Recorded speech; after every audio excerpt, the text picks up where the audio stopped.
Oi, pastora! Pastora! Que linda!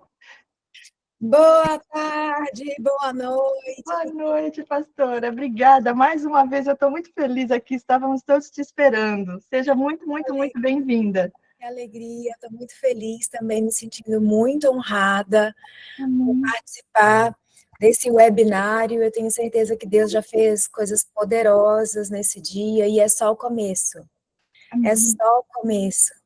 Cris, é uma alegria receber esse convite. Eu me sinto honrada de verdade por ter o privilégio de estar aqui com mulheres tão especiais, mulheres tão amadas pelo Senhor, e que eu tenho certeza que só por estarem aqui são mulheres comprometidas com o próprio crescimento, comprometidas com o próprio amadurecimento, a própria cura, em todos os sentidos, né? Eu falo que a nossa vida, ela nos oferece desafios o tempo todo, e se a gente não tiver uma fonte de cura e uma postura de restauração constante, a gente não suporta, porque a gente vive numa dimensão, se é que eu posso falar assim, que nos fere em todo o tempo, de alguma forma ou de outra.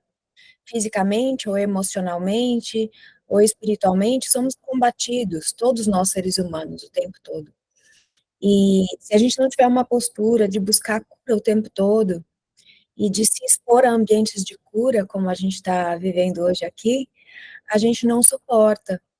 Então, só o fato de vocês estarem aqui, vocês já são mulheres incríveis, mulheres que têm um sim muito poderoso para se transformar e para se tornar uma agente de transformação na sua casa, no ambiente onde você vive, na cidade, enfim, no lugar onde o Senhor te plantou, né?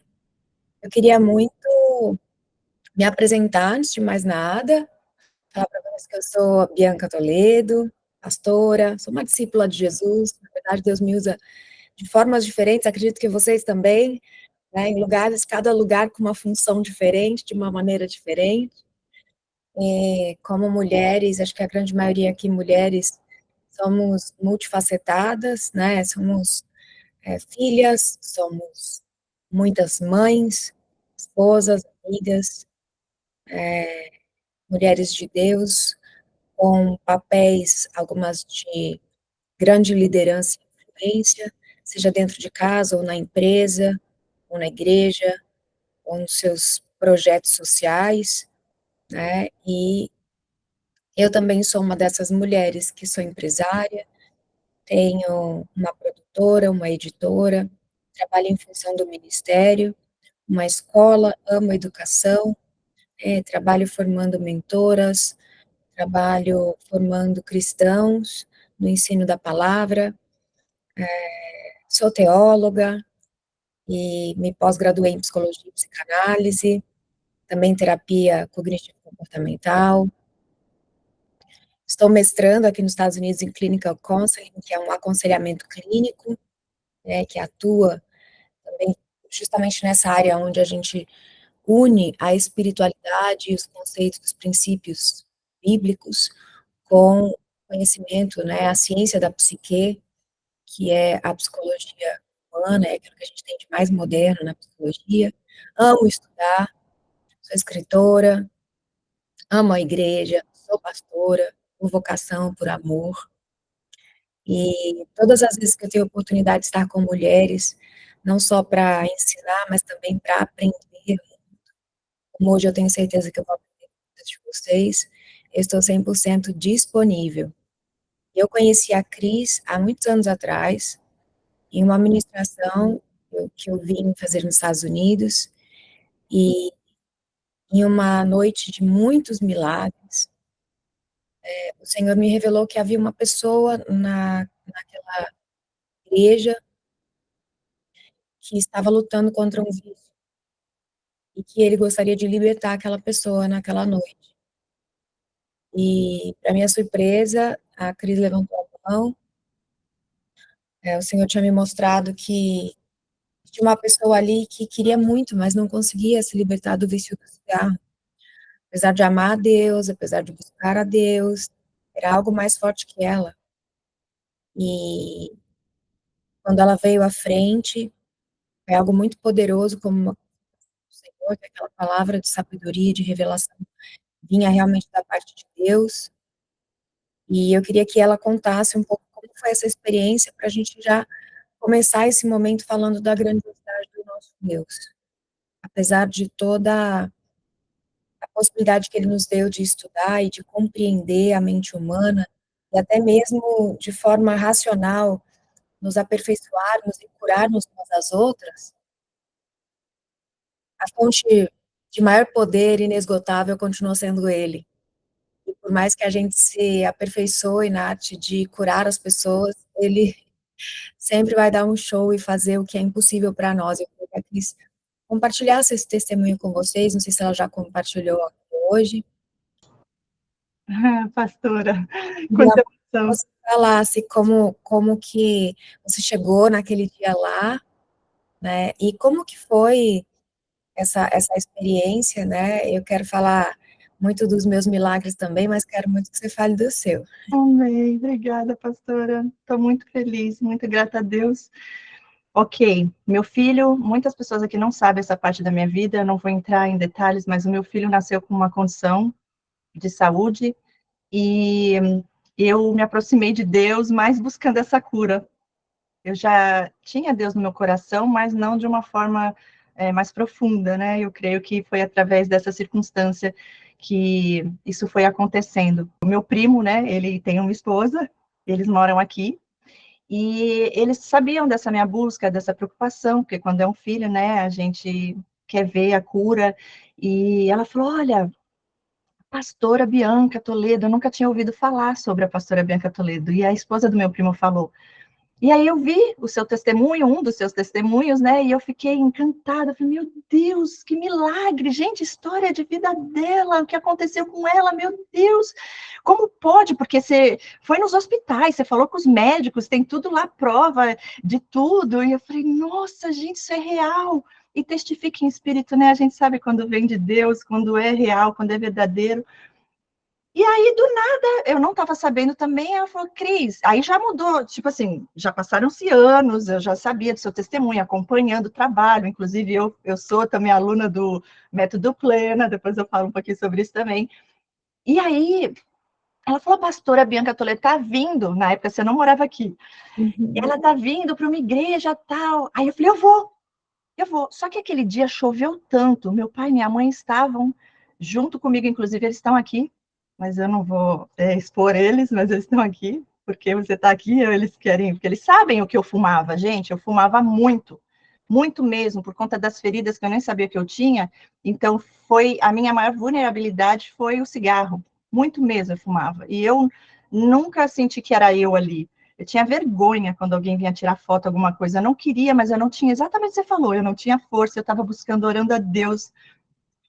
E dirigindo para a igreja, acabei não levando meu filho, porque estava muita chuva, muita chuva. E eu pensando, e eu falando com Deus no caminho, Senhor, era para eu estar trazendo meu filho, porque eu estava indo em busca da cura para o meu filho. E Deus falou ao meu coração assim, filha, hoje eu tenho algo para você.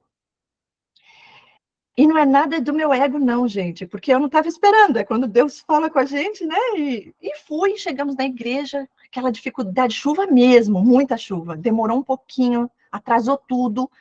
Pronto, a pastora veio. Eu estava lá no finalzinho da igreja e ela deu o testemunho dela, da vida dela, colocou o vídeo ali de tudo que aconteceu com ela lá no hospital, a recuperação e tudo. E quando ela terminou, ela chamou para ir lá na frente. Pastor, essa parte eu nunca te falei, mas eu levantei, eu fui, mas eu fui chorando com medo. Falei, Senhor, eu quero o que ela está falando aí, que eu quero estar no centro da sua vontade, mas, pelo amor de Deus, o Senhor não me faz passar por essas coisas que ela passou. Eu falei, Senhor, eu não quero passar por... Porque é muito para mim isso daí, Senhor.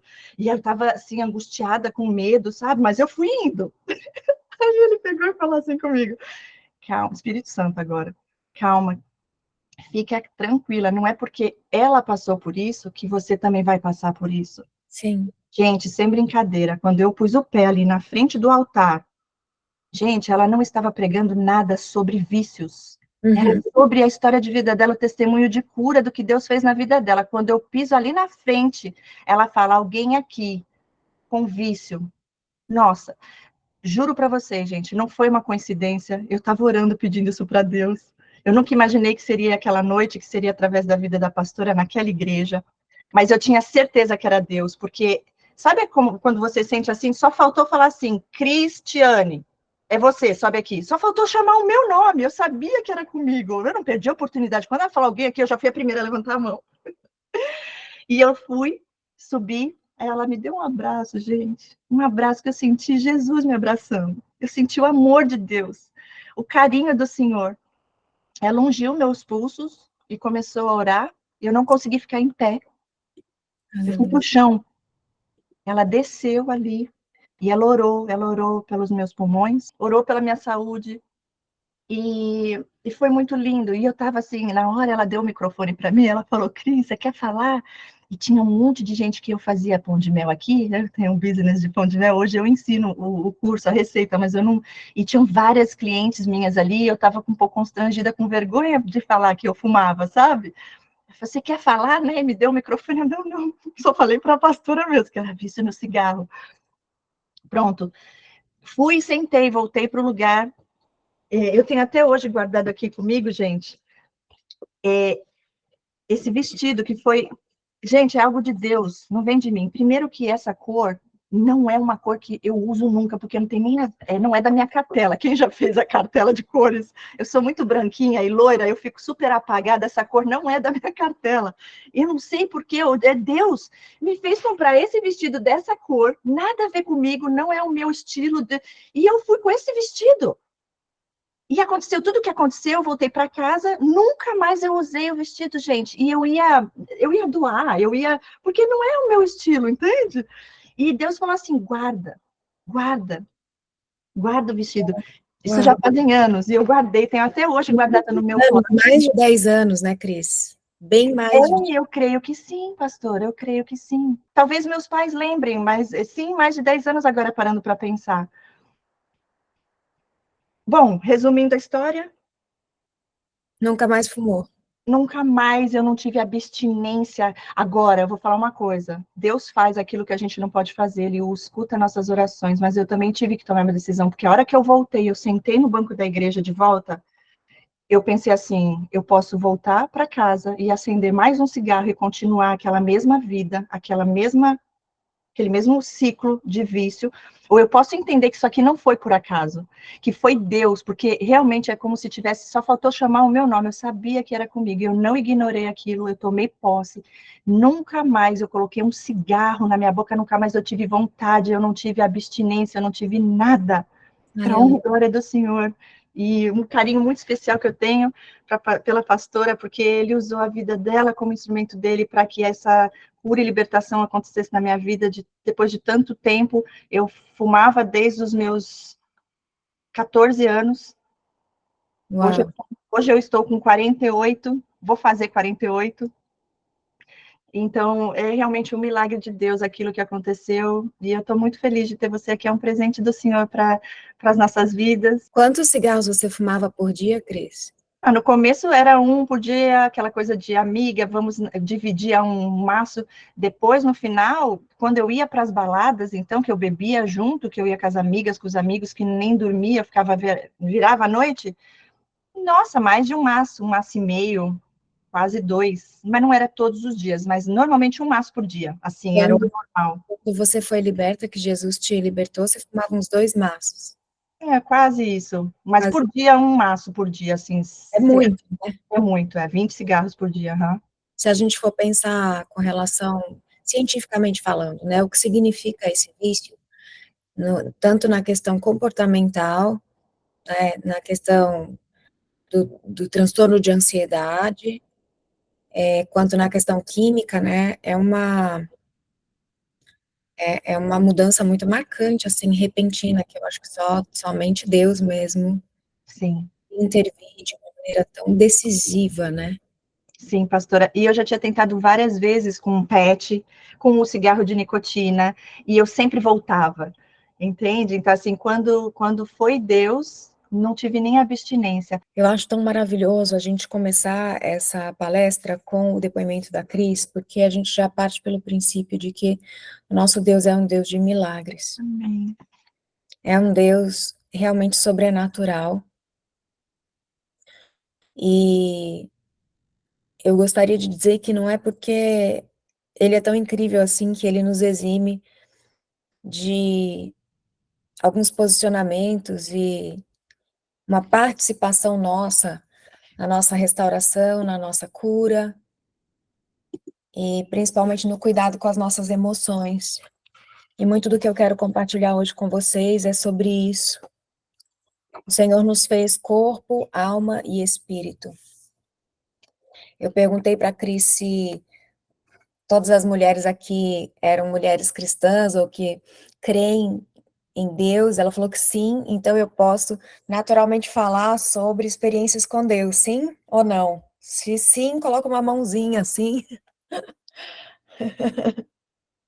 porque eu tô acostumada a fazer palestras e dar aulas falando especificamente sobre a mente humana, mas eu realmente me sinto completa quando eu posso falar do meu Deus, porque até mesmo aqueles que não acreditam em Deus são feitos de corpo, alma e espírito. Nós não somos apenas a nossa psique e um amontoado de células.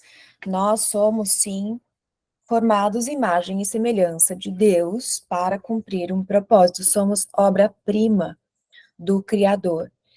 E por isso precisamos não só desenvolver a nossa vida espiritual, mas desenvolver a nossa vida emocional, desenvolver a nossa inteligência emocional, a nossa inteligência espiritual, que é justamente essa junção entre alma e espírito, e nós vamos ver o impacto disso no nosso corpo.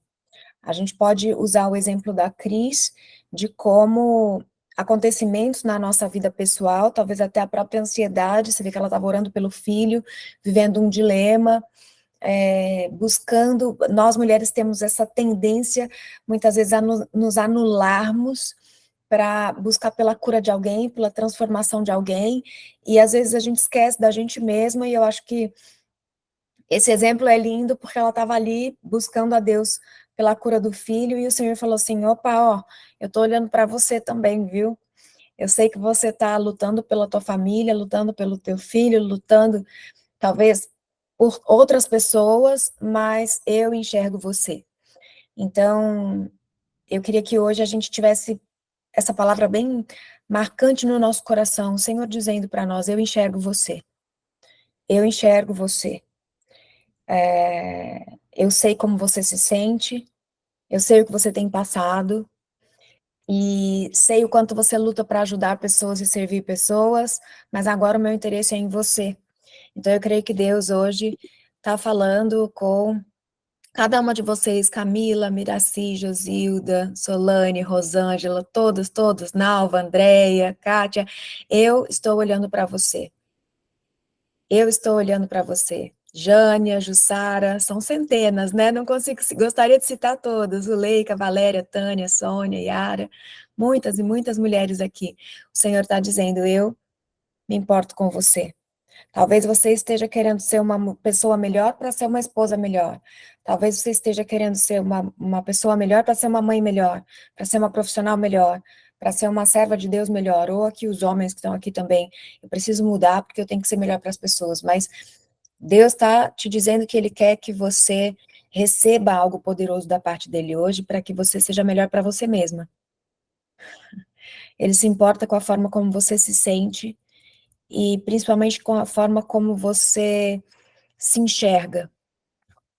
Eu sempre falo que muitas de nós temos uma tendência a nos preocuparmos demais com o que as pessoas estão pensando da gente, ou com o que as pessoas estão esperando de nós, né? Muitas vezes a gente esquece até do que a gente gosta, do que a gente prefere, do que a gente escolhe, do que a gente planeja, do que a gente sonha, porque a gente acaba se moldando o tempo todo para suprir a expectativa das pessoas ao nosso redor, para construir credibilidade, para construir reputação. Mas o Espírito Santo hoje fala muito profundo no meu coração para te perguntar o que você pensa sobre você mesma. Qual é a sua reputação para você? O quanto de credibilidade você tem com você mesma?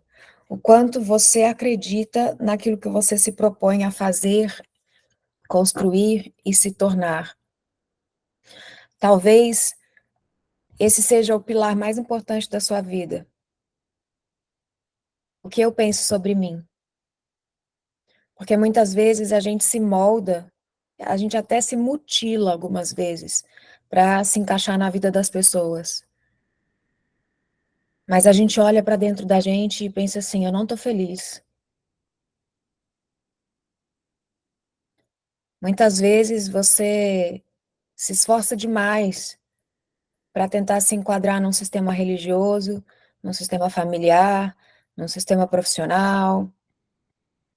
Ah, eu queria, desde criança, né? Eu queria tanto ser o orgulho dos meus pais, não consegui. Queria ser a melhor irmã, o melhor irmão, não consegui. Queria ser o melhor profissional, não consegui. Queria ser uma mãe melhor, não consegui. Ou então consegui, fui aquela super boazinha, super certinha, super legal que todo mundo ama, mas as pessoas estão tão acostumadas a me ver preocupada com todo mundo que as pessoas não param para pensar se eu estou precisando de alguma coisa. Alguém se identifica com isso aqui? Durante boa parte da minha vida, eu estava o tempo todo querendo fazer para mostrar, fazer para as pessoas gostarem de mim, fazer para ser amada, fazer para ser aceita. E as coisas não tinham continuidade. Chegou um momento em que eu entendi que eu precisava me reconciliar comigo e começar a me preocupar um pouco com o que eu estava achando de mim. Eu precisava cumprir com as minhas promessas para mim mesma, para que eu me olhasse no espelho e falasse: caramba, você é legal. Você tem palavra, você tem postura, você tem compromisso. Você se compromete com você mesma e você cumpre. E eu comecei a perceber que eu tinha que construir credibilidade comigo mesma. Porque no final das contas, quando eu ia dormir, deitava a cabeça no travesseiro, era a minha consciência que ia me trazer paz ou não.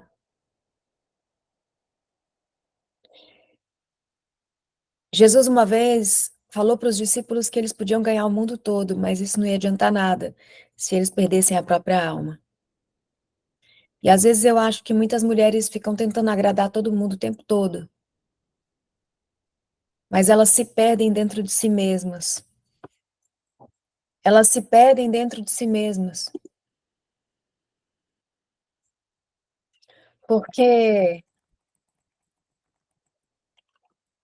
param de ouvir seus sentimentos, suas necessidades, suas vontades. E muitas vezes, quando essas pessoas vão buscar cura, elas não sabem nem dizer para Deus o que elas realmente querem.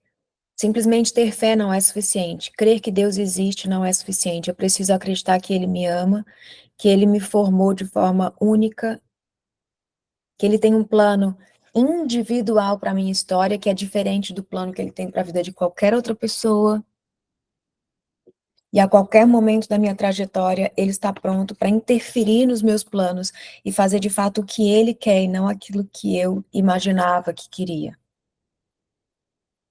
Desejo do meu coração é que essa noite seja uma dessas oportunidades, como aconteceu na vida da Cris, oportunidades que vêm de uma maneira que você não espera, através de um seminário de cura das emoções, através de um seminário online, que alguém te chamou, e de repente você percebe que o Senhor marcou um encontro te chamando pelo teu nome.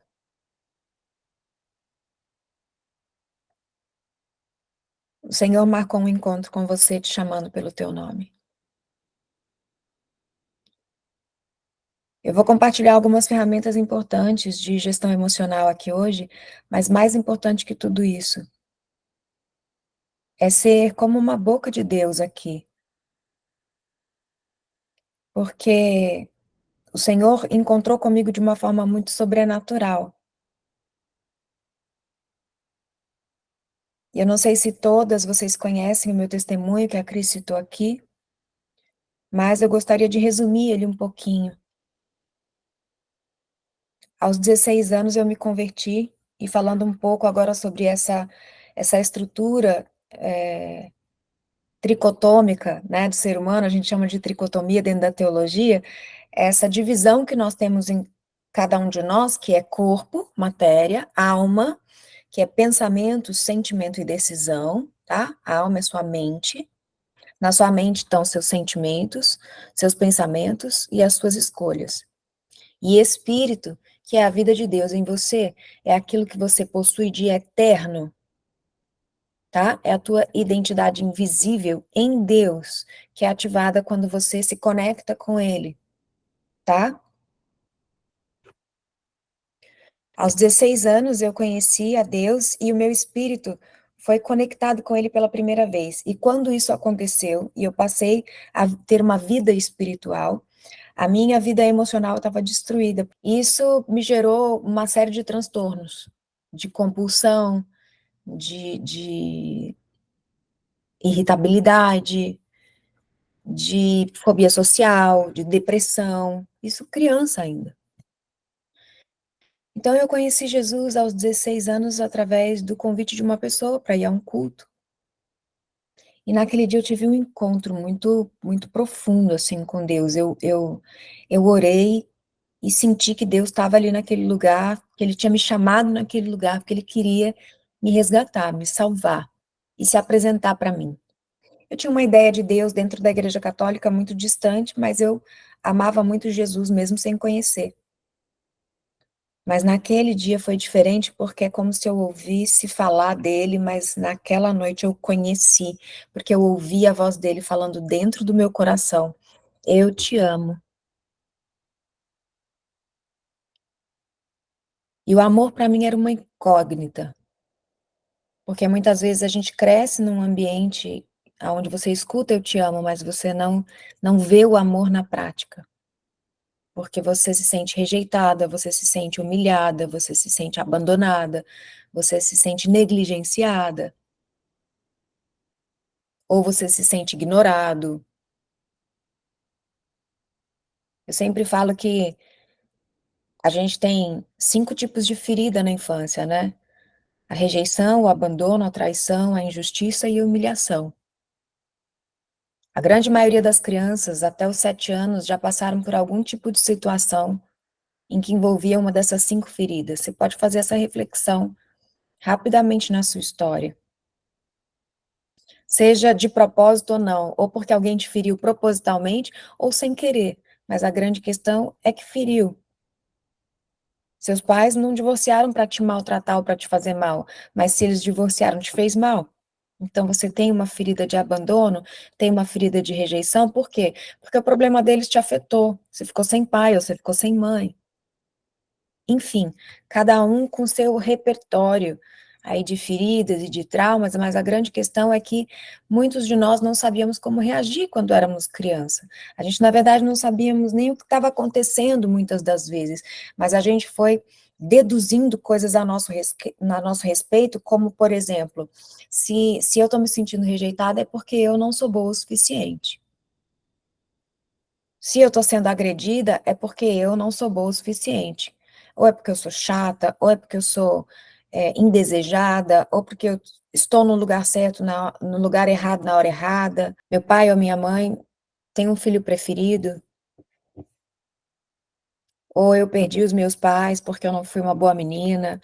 A criança não tem maturidade para entender as situações e ela deduz coisas que se tornam verdades absolutas para ela. Eu não fui desejada, eu não sou bem-vinda, eu fui achada no lixo,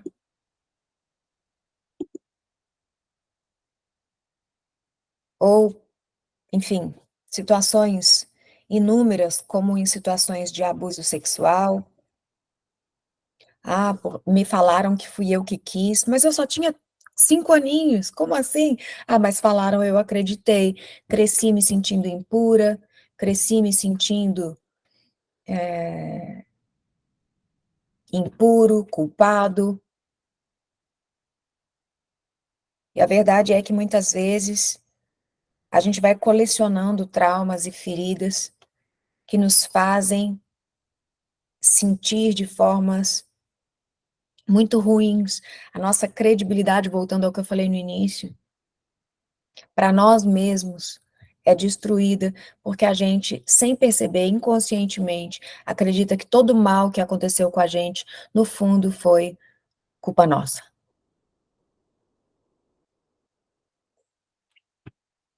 E eu conheci Jesus, comecei a viver milagres sobrenaturais.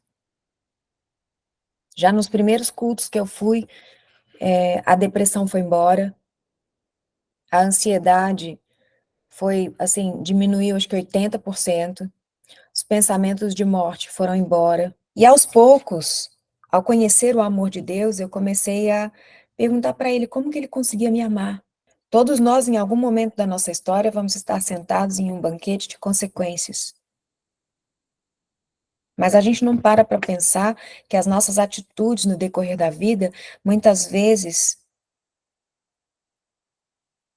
são reações inconscientes diante daquilo que a vida nos proporcionou. E aí entra a importância do autoconhecimento. A fé e o conhecimento de Deus é a base de tudo. Porque quando eu conheci ele, eu descobri que existia um amor que era superior a tudo que eu já tinha conhecido. E essa foi uma luz no fim do túnel, porque quando Deus falou para mim, eu te amo, eu pensei, é possível que alguém me ame de verdade e me priorize? Se esse Deus tão grande, que está acima de tudo, acima de todos, consegue lembrar de mim, então tem algo em mim de valor que eu não conheço, que nunca ninguém me disse. E nas minhas orações eu comecei a perguntar para Deus: por que você me ama? Me fala alguma coisa que eu tenho de bom.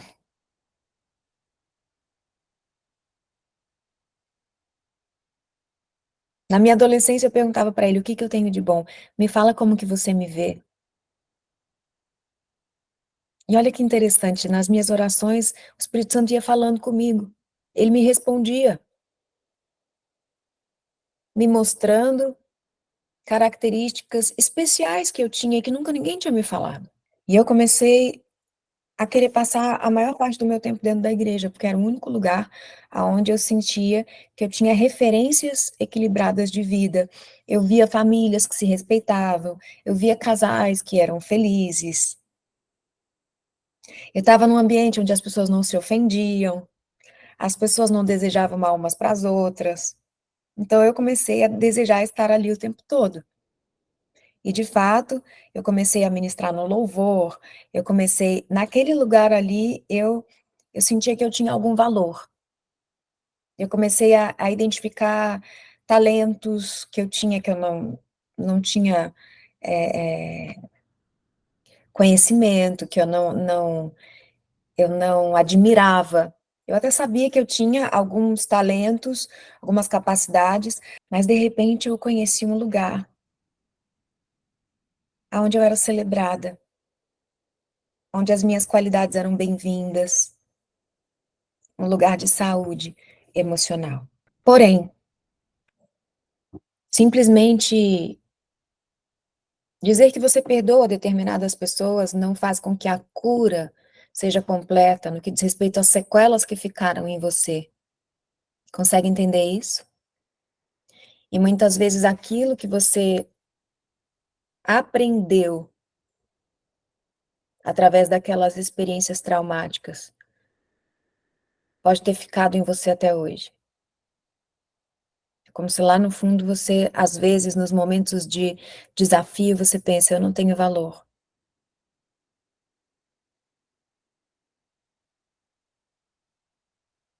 E a gente fala dentro da psicanálise, principalmente dos primeiros anos de vida, porque debaixo de um forte impacto emocional, figuras que eram como deuses para você, que são seus cuidadores, declararam palavras que acabaram se tornando como decretos. E você hoje talvez nem se lembre de quais foram os acontecimentos e as palavras no comecinho da sua vida que te fizeram se comportar como você se comporta hoje.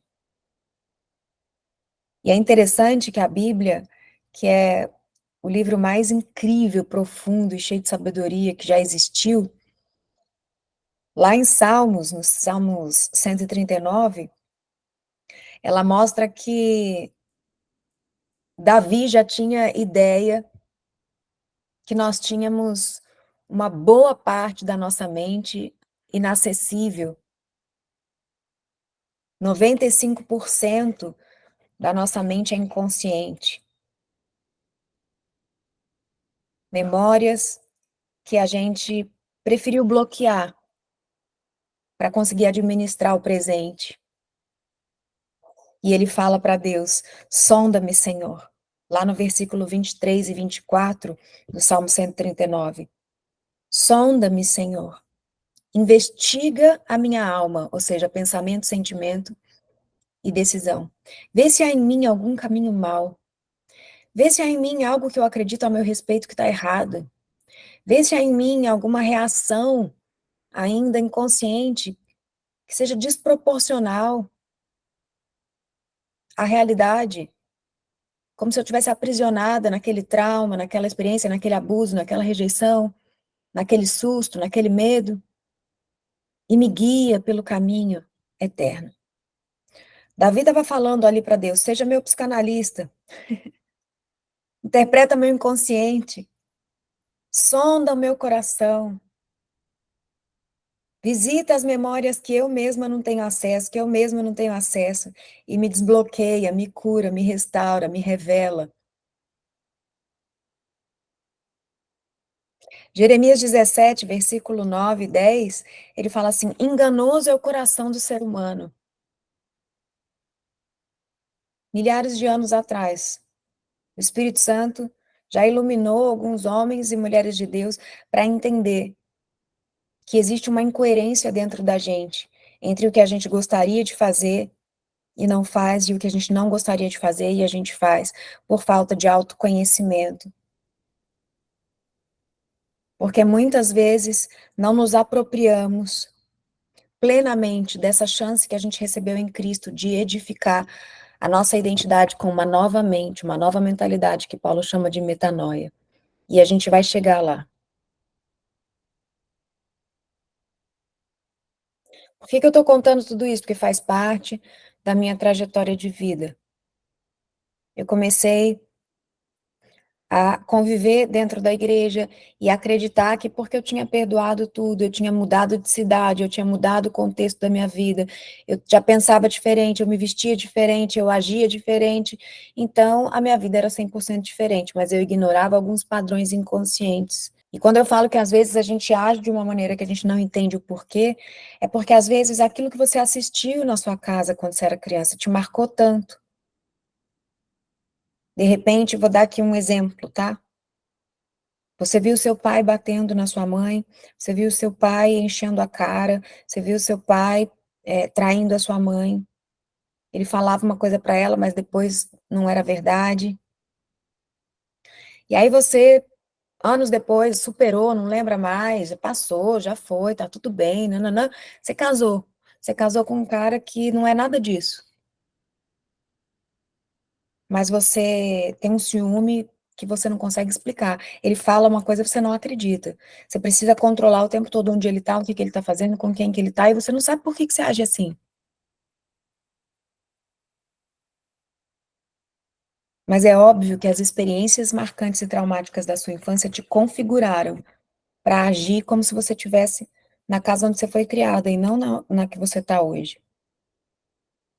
Ou você modelou tanto a tua mãe por ela ser a pessoa que você mais admira, a pessoa que você mais ama no mundo, que você sem perceber se apaixonou com um cara exatamente igual ao teu pai, para ele fazer as mesmas coisas com você que seu pai fez com a tua mãe.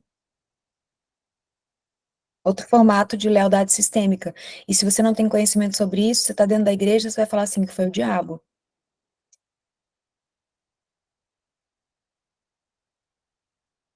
Mas a verdade é que muitas vezes nós temos uma condução mental desastrosa, inconscientemente. E isso aconteceu comigo estando na igreja. Porque eu me casei rapidamente e vivi um casamento meteórico de 2 anos, extremamente traumático. E fui abandonada num leito de hospital, praticamente morta.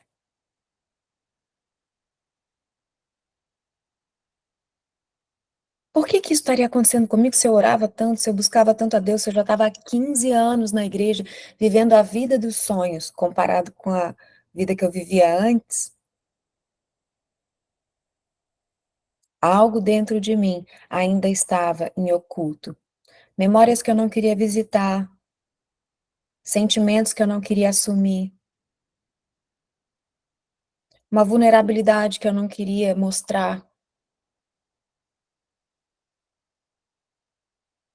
Talvez porque eu tinha vergonha, talvez porque eu tinha culpa, talvez porque eu queria que as pessoas me aceitassem e gostassem de mim. Então eu não queria que elas soubessem, talvez, os dilemas que eu ainda vivia dentro da minha mente.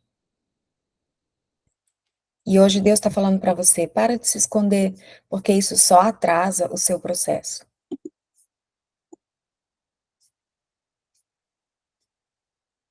E a gente sabe que muitas vezes a gente está buscando dentro da igreja essa ajuda, e nem todas as igrejas têm um preparo clínico para compreender determinados dilemas, determinados transtornos ou conflitos familiares, ou conflitos emocionais que você pode estar enfrentando.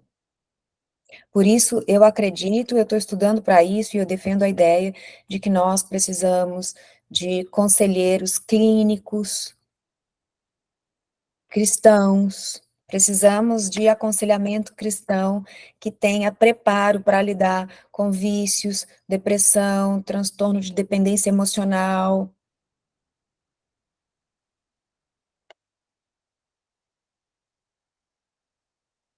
É fato que existem mulheres que se apaixonam somente por homens violentos. Eu era assim, mas eu não percebia, eu não queria enxergar, eu não tinha estrutura para enfrentar. Na minha adolescência, quando eu comecei a entrar na fase de namoro, os meninos que eram muito educados, muito gentis, muito bonzinhos, eu achava sem graça.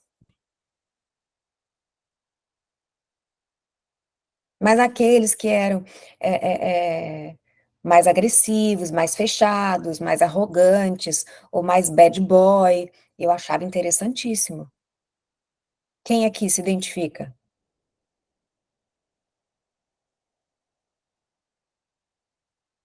Tem um livro que chama Homens Violentos e as Mulheres que os Amam. Olha o tanto de mulher aqui que gostava dos bad boy. Muito legal isso no filme, super emocionante. Vai casar com ele. Infelizmente, eu casei com uma pessoa que me traiu, que me enganou, que casou comigo por dinheiro. Olha que loucura. Eu estava super estabilizada financeiramente, casei com uma pessoa que, tipo um golpe mesmo, gente, que me contou uma história de vida que não era verdade, fingiu que era da igreja e não era, e eu caí que nem uma pata. Por quê? Porque emocionalmente eu não tinha desenvolvido, eu não tinha amadurecido as minhas emoções na área sentimental. E queridas, por mais que você estude, você vai comprar um livro assim, o que é um casamento de sucesso? O que é ser uma mulher nananana? O que é nananã? Isso aqui é maravilhoso, mas nunca vai substituir uma educação psicossocial de infância correta e saudável no ambiente familiar. Tem coisas que a gente aprende assistindo. Você não vai aprender a viver lendo livro, você vai aprender a viver vivendo. E aí você vai falar assim, poxa, mas Eu não queria ter divorciado, eu sou uma mulher de Deus. Você não queria. Mas talvez vivenciando esse drama, você conseguiu aprender na prática o que a vida não conseguiu te ensinar. Você não teve isso na tua casa. E aí o sofrimento veio e trouxe essa pós-graduação para você. Poxa, Bianca, mas não é justo. Não é justo, a vida não é justa. Deus é justo.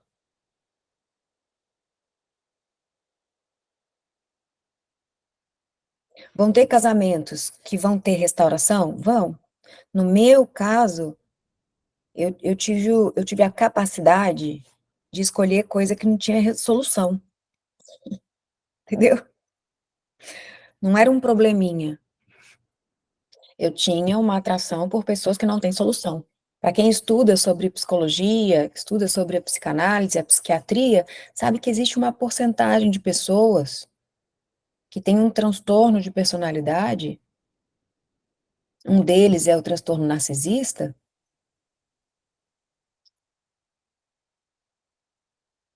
que é incorrigível, infelizmente. E eu fui descobrir isso depois de velha, gente. Mas eu fui descobrir depois de ser abandonada, dentro da igreja, passar um processo de rejeição terrível, de julgamento terrível mesmo, não tendo sido eu que acabou com o casamento.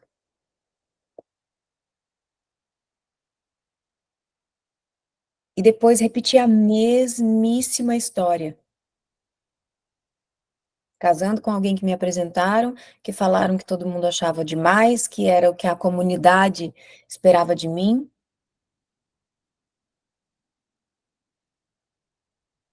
E na lua de mel eu já percebi que era fake aquela situação, e eu falei, meu Deus, não é possível que eu tô passando isso de novo. Alguma vez você já viu algum esquema de repetição na tua história? E você parar e falar assim, eu não acredito que eu tô passando isso de novo. Então saiba que 95% das suas decisões diárias são conduzidas pelo teu inconsciente.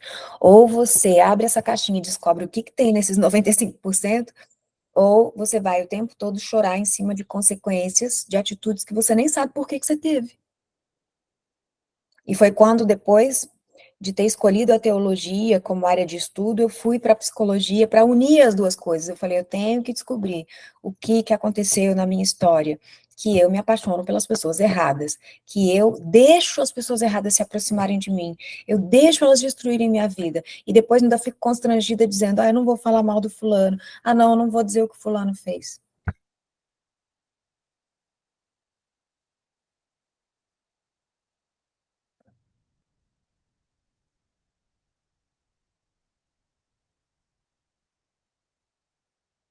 Através desse drama de vida pessoal, há 8 anos atrás, eu falei, Senhor, agora falando espiritualmente, né? O diabo vai destruir os teus planos para minha vida usando os meus pontos fracos. Se eu não enfrentar um programa de autoconhecimento muito profundo para descobrir por que eu continuo me punindo no decorrer da vida com situações que me destroem, que me fazem perder o que eu construí.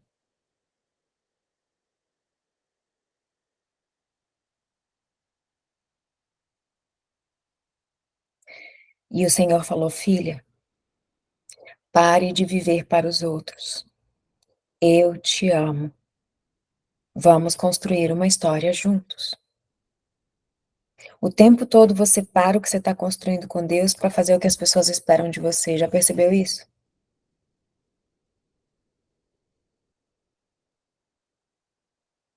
Só que quando dá tudo errado, ninguém vem te ajudar a consertar. Então para de se preocupar com o que as pessoas esperam de você.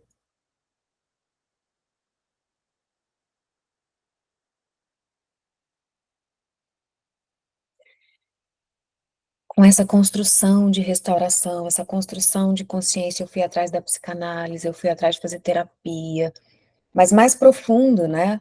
Por quê? Porque eu já tinha feito terapia a vida toda, mas eu começava a fazer, eu melhorava um pouco, parava.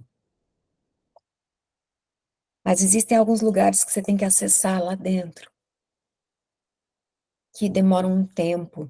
Você não pode parar, você não pode desistir. E a minha tendência sempre era, melhorou um pouquinho, já tá bom, já tô bem. Mas a verdadeira condução da sua vida acontece em lugares muito profundos do teu inconsciente, que demora um pouquinho para acessar. Faça análise com um psicanalista cristão. Me tornei psicanalista por causa disso. Formo conselheiros e conselheiras cristãs hoje com base na psicanálise, com a técnica e a formação do cognitivo comportamental, unindo as duas coisas, sobre a visão bíblica da psique. Tudo está na Bíblia. Mas até para entender a Bíblia, a gente tem que ter emoções curadas. Senão a gente vai usar textos sem contexto para neurotizar as pessoas, que é o que a religião faz. E eu fui entender que a palavra de Deus me liberava para ser feliz, mesmo tendo sofrido duas fraudes emocionais, que eu nem chamo de casamento. Minha história trágica, conjugal, infelizmente, se tornou pública por eu ser uma pessoa pública. Mas já que ficou público, que seja para ensinar as pessoas. Que Deus ama a mulher e Ele está decidido a dar à mulher uma chance de se amar, de se conhecer e de se reconstruir, como Ele fez na minha vida. E eu percebi que temos um Deus de milagres, temos autoridade no nome de Jesus para destruir as obras do inferno. Eu sou uma pastora de cura e libertação. Eu vejo cura e libertação todos os dias na minha frente. Eu vejo, essa semana nós oramos, eu estou aqui muito feliz que a gente orou, inclusive numa das lives no meu Instagram, por uma criança de 1 aninho com morte cerebral. Hoje a mãe me mandou mensagem, ele acordou. Ele estava 50 dias em coma, com todos os órgãos parados e perdeu função cerebral, porque ele se afogou, caiu num lago. Eu vejo isso todo dia. E a minha pergunta para Deus era, Senhor, como eu posso desfrutar de tanto poder e ver coisas tão sobrenaturais, e mesmo assim ser desastrosa na minha vida sentimental? Como eu posso ter autoridade para expulsar demônios e me sentir tão insegura quando eu estou na frente de um espelho, ou quando eu olho para mim como esposa, como mulher, quando eu tenho que acreditar que alguém me ama de verdade, confiar em alguém de verdade? Por quê? Isso é muito profundo, não é?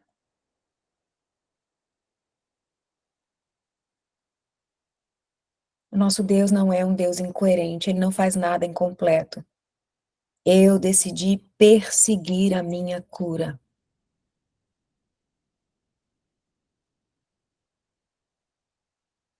Eu decidi perseguir a plenitude da cura. Seria muito fácil para mim me esconder atrás de um ministério.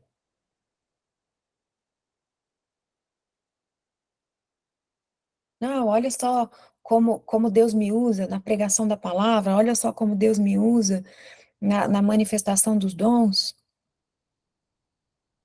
Mas eu não consigo viver de forma incoerente. Eu não consigo suportar essa farsa. E eu acho que você também não consegue.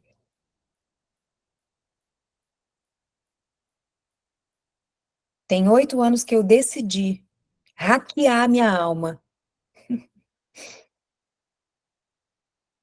e falar: Senhor, eu quero viver uma vida feliz de verdade, da porta para dentro. Eu quero o evangelho da boca para dentro, eu não quero da boca para fora. Eu preciso ser feliz. Hoje, eu vou completar 7 anos de casada. Pela primeira vez na minha vida eu sou casada. De verdade. Sou amada de verdade.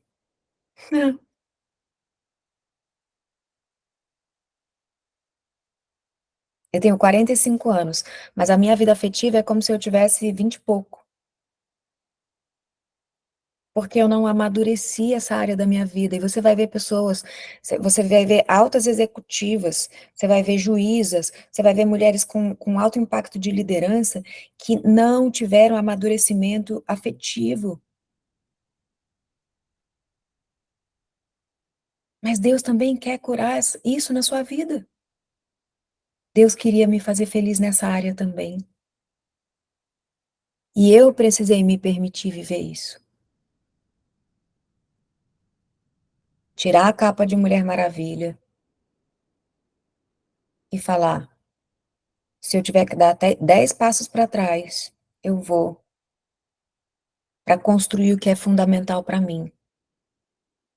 Eu quero ser esposa, eu quero ser mãe, eu quero me sentir pertencente no lar, que é o lugar onde eu mais fui machucada.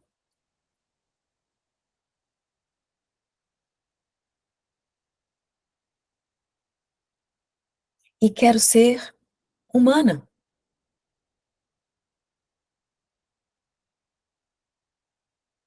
A glória é de Deus, o poder é de Deus.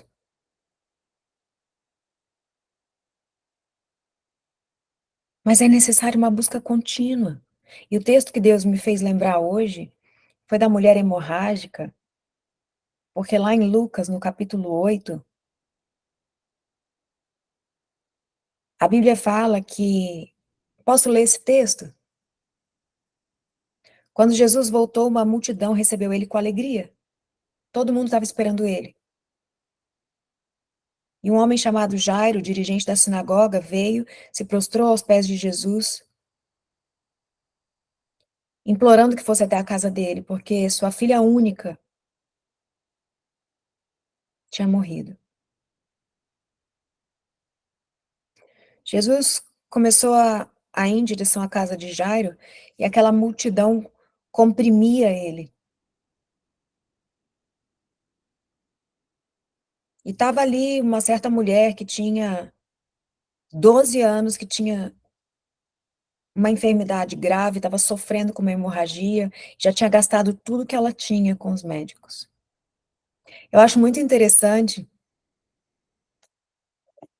hum, essas coincidências.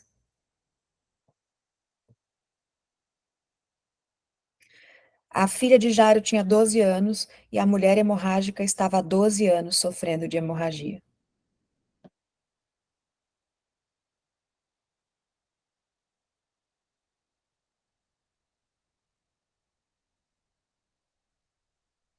Quem parecia mais digno de receber uma oração?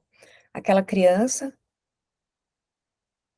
filha do dirigente da sinagoga, ou aquela mulher socialmente impura, por estar sangrando nas suas partes íntimas há 12 anos? Quem seria a prioridade?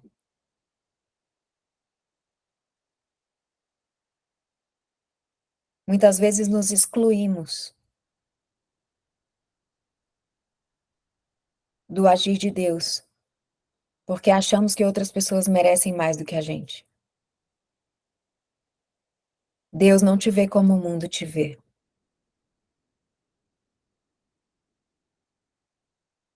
Jesus fez questão de ir para a casa de Jairo exatamente pelo meio da multidão, porque tinha alguém ali que era prioridade para ele. A Bíblia fala que ela já tinha gastado tudo, e às vezes a gente chega num nível de exaustão de ter tentado de tudo, porque realmente a gente fez o que a gente sabia. E a gente se olha e vê que a gente gastou a nossa vida. A vida passou e a gente fez do jeito que a gente sabia e ainda não deu certo. Versículo 43 do capítulo 8 diz: Ninguém pudera curá-la. Ninguém conseguiu curá-la. Ela gastou tudo e ninguém pôde curá-la. Qual é a área da sua vida que você já fez de tudo e ninguém pode resolver isso?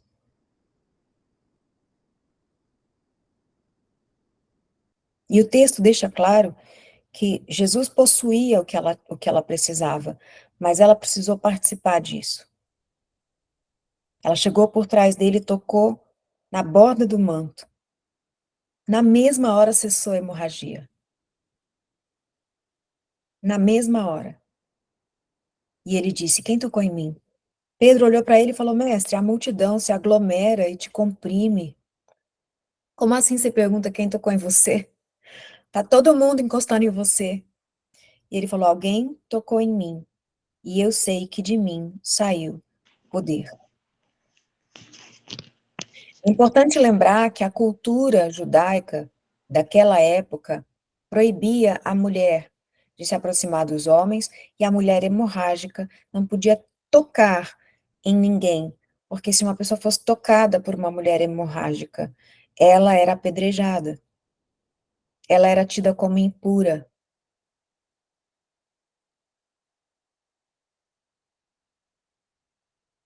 E muitas vezes o teu sofrimento, o teu drama familiar, a tua tragédia pessoal, te faz ser tratada como impura pela sociedade. O versículo 47 fala que aquela mulher, vendo que não conseguia passar despercebida, ela veio tremendo e se prostrou aos pés dele. Vão ter momentos na sua história em que você vai precisar enxergar que você tem um problema que precisa ser resolvido e vai ter que parar de se esconder.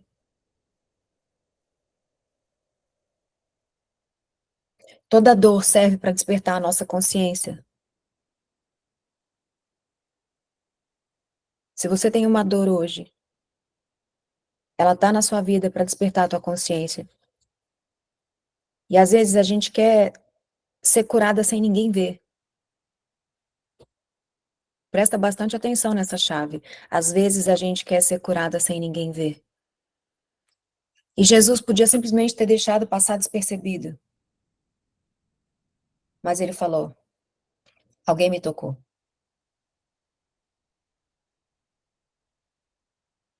Vendo que não conseguiria passar despercebida, veio tremendo e se prostrou aos seus pés na presença de todo o povo, contou porque tinha tocado nele. E como ela foi instantaneamente curada. Exponha sua dor para que você seja curada. Exponha sua dor para que você seja curada. Ele olhou para ela e ele disse: Filha, a sua fé te curou. Vá em paz e seja livre do teu sofrimento. É nítido que a cura não era só no corpo. É nítido que ele estava deslocando ela de um lugar de rejeição, de repulsa, de abandono, para um lugar de honra, de testemunho, de destaque, de cura. Consegue perceber isso?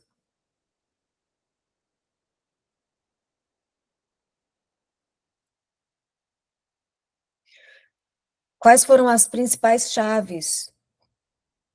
Que inclusive é o que eu ensino dentro do método Plena, a Cris é minha aluna. Identificar padrões na minha infância, extremamente cruéis, aos quais eu me apeguei sem saber e reproduzi na minha idade adulta.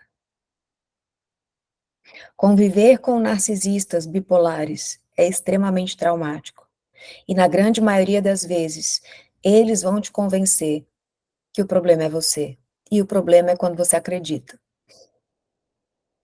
Você vai viver na vida adulta situações terríveis onde você vai acreditar que a culpa foi sua. Sem ter sido.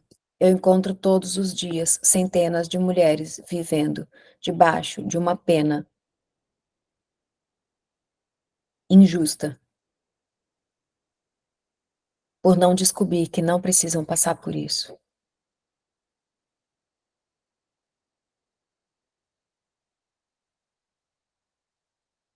Se você achar que faz sentido, me procura para conhecer o método Plena.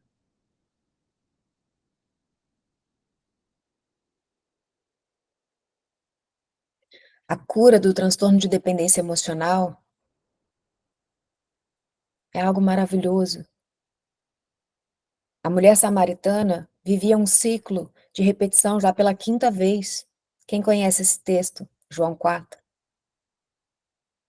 Jesus chegou e falou: eu vou te mostrar o que está se repetindo na tua história que você não percebeu ainda. Está na hora de viver coisas novas.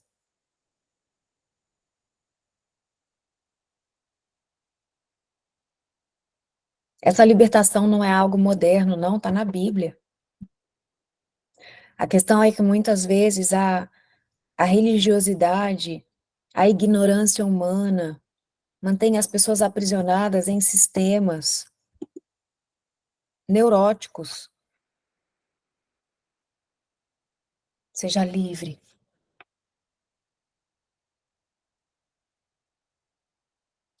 Seja livre. Quando Paulo fala, lá em Romanos 7, o que eu quero não faço, o que não quero faço, ele está falando dessa guerra que existe o tempo todo entre uma raiz de iniquidade que muitas vezes carregamos, marcada pela maldade desse mundo, e a gente pode falar em todas as esferas, aspas, desde a maldade do ambiente onde nós crescemos, até tudo aquilo que não é conforme a vontade de Deus nesse mundo, e que muitas vezes conduz nossos instintos, eu preciso amadurecer espiritualmente através do autoconhecimento, e eu preciso usar a palavra como um espelho para mim, o tempo todo, até que eu viva esse amadurecimento por completo e comece a ser coerente, porque a santidade de Deus justamente se manifesta no fato dele falar o que ele é, e viver e fazer o que ele fala. Extremamente coerente, santo, santo, santo. Sermos santificados, significa crescer nesse autoconhecimento, ao ponto de refletir esse amor. Eu perdoo meus familiares, eu perdoo minha história de vida, eu perdoo as pessoas que me ofenderam, mas eu preciso entender que eu deixei, por algum motivo, e que não vou deixar mais. Eu me perdoo, eu olho para trás e falo, obrigada pela escola da vida, estou pós-graduada, posso prosseguir, não vou mais reclamar. Foi caro esse mestrado, né, doutorado, agora eu tenho que colocar em prática. Ou eu vou querer continuar honrando o sofrimento dos meus antepassados, e sofrendo em homenagem a eles.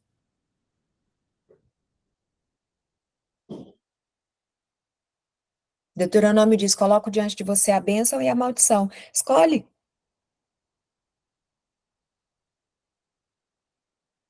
Mas ele diz, eu prefiro que você escolha a bênção e viva. O nosso Deus é maravilhoso. E ele tem me ensinado a viver de forma consciente, exercendo um culto racional de amor a Deus todos os dias. E é isso que eu desejo para cada uma de vocês. Obrigada por esse momento tão precioso, que vocês possam receber da parte de Deus todo esse amor, todo esse cuidado, toda essa visitação do Espírito Santo, porque Ele é poderoso para fazer infinitamente mais do que a gente tem pedido, ou sequer pensado, e a Bíblia fala que tudo que Ele começou na nossa vida, Ele vai terminar, e a gente às vezes acha que está ficando velha, Ai, meu Deus, já perdi minha vida. Não tem isso, não. Não tem isso, não. O Senhor é maravilhoso para nos surpreender. E eu quero declarar sobre a tua vida a mesma palavra que Deus declarou sobre a vida de Sara, que o melhor da vida dela foi reservado para o final. O melhor da vida dela foi reservado para o final. Essa palavra é sobre a minha vida e eu quero declarar sobre a tua vida também. Em nome de Jesus. Minha coragem para ser feliz, como você nunca foi antes. Porque isso agrada a Deus. Amém? Amém. Muito, muito obrigada, pastora. Estou muito feliz, é um sonho realizado, um presente de Deus ter você aqui. O mais lindo de tudo isso não é só porque ela é pastora, pelo testemunho de cura, de vida dela, mas ela tem esse entendimento, ela teve a revelação também do Senhor em relação ao transtorno, em relação à parte, né, espiritual, onde os nossos olhos têm que estar abertos para poder ver de verdade o que é que vai ali, né? E aí, então, a libertação é feita para que a gente possa ajudar outras vidas. Amém, amém. Somos um exército de mulheres que não vão se calar, né, Cris? Seu canal faz um trabalho tão maravilhoso de conscientização, de ensino, de cura, sabe? Amém. Infelizmente, é muito mais comum do que a gente imagina, né? A gente sabe disso, nós somos parte dessa estatística, né? Mulheres que são feridas e muitas vezes perdem até a vida em situações trágicas que envolvem muita crueldade emocional, psicológica, e a gente precisa aprender a se proteger, aprender a se defender e se unir acima de tudo. Se unir, porque uma das coisas que o ambiente de violência psicológica mais faz é nos isolar, né? Quando você conhece um narcisista, um abusador, a primeira coisa que ele faz é te isolar de todo mundo para que você possa ser manipulada. Então, todos esses encontros de mulheres, eles precisam nos incentivar a não deixar que ninguém nos isole nunca mais. Porque quando nós estamos juntas, nós fortalecemos umas às outras, nós muitas vezes despertamos umas às outras, e o Senhor não nos fez para caminharmos sozinhas. Verdade. Glória a Deus por isso. Que Deus abençoe vocês, meninas. Amém. Deus te abençoe grandemente. Um Amém. beijo enorme no seu coração. Te amo muito. E nós amamos você. Obrigada. Até a próxima.